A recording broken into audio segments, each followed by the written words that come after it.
জুমার নামাজের ঠিক কিছুক্ষণ পূর্বেই পুলিশ কোনো ধরনের কথা ছাড়াই একদম আমাদের ইনকিলাব মঞ্চের যেখানে অবস্থান কর্মসূচি চলছিল তার মাঝখানে ওরা একটা টিয়ার শেল এবং সান গ্রেনেড নিক্ষেপ করে। তো সাথে সাথে আমাদের 5 জন আহত হয়। তো এরপরেও আমরা চাচ্ছিলাম যাতে শান্তিপূর্ণভাবে পুরো প্রোগ্রামটাকে আমরা বাস্তবায়ন করতে পারি।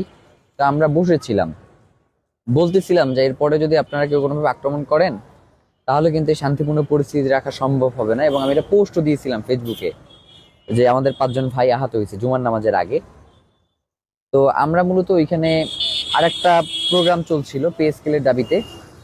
তো ওরা আমাদেরকে একদম সর্বাত্মক সহযোগিতা করেছে। মানে ইনসাফ যেটা সেটা তো আমাকে বলতে হবে, আমি তো চাইলেই একজনের উপরে দোষ দিয়ে দিতে পারবো না।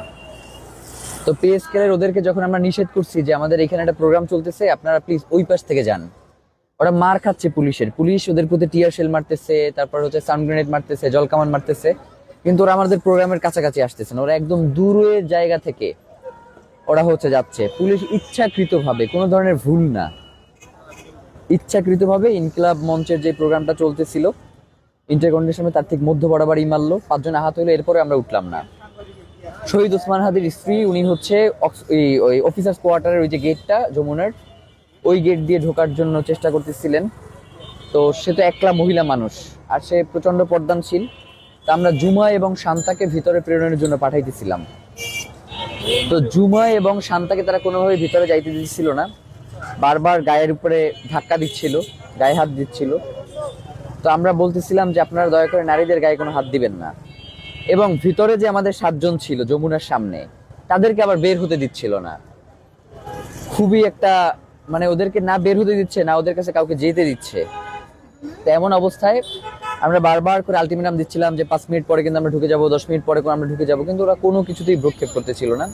তো একটা সময় ওরা কি করলো, জুমা, শান্তা, তারপর আমাদের যুবা, এদেরকে আমাদের সামনে এসে মারধর শুরু করলো।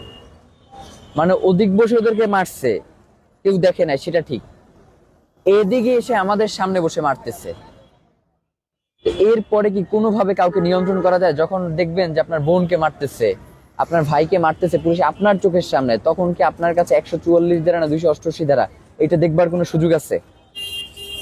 এরপরেও আমি পুলিশের একজন অফিসারের সহায়তায় আমি জল কামানের উপরে উঠে এরপরে সবাইকে শান্ত থাকবার জন্য বলতেছিলাম। এটা আপনার ভিডিওর ভিতরে দেখছেন যে আমি সবাইকে বলতেছি আপনারা শান্ত হন, কেউই করেন না। তো এখানে হচ্ছে দুইটা ব্যাপার। একটা ব্যাপার যেটা, সেটা হচ্ছে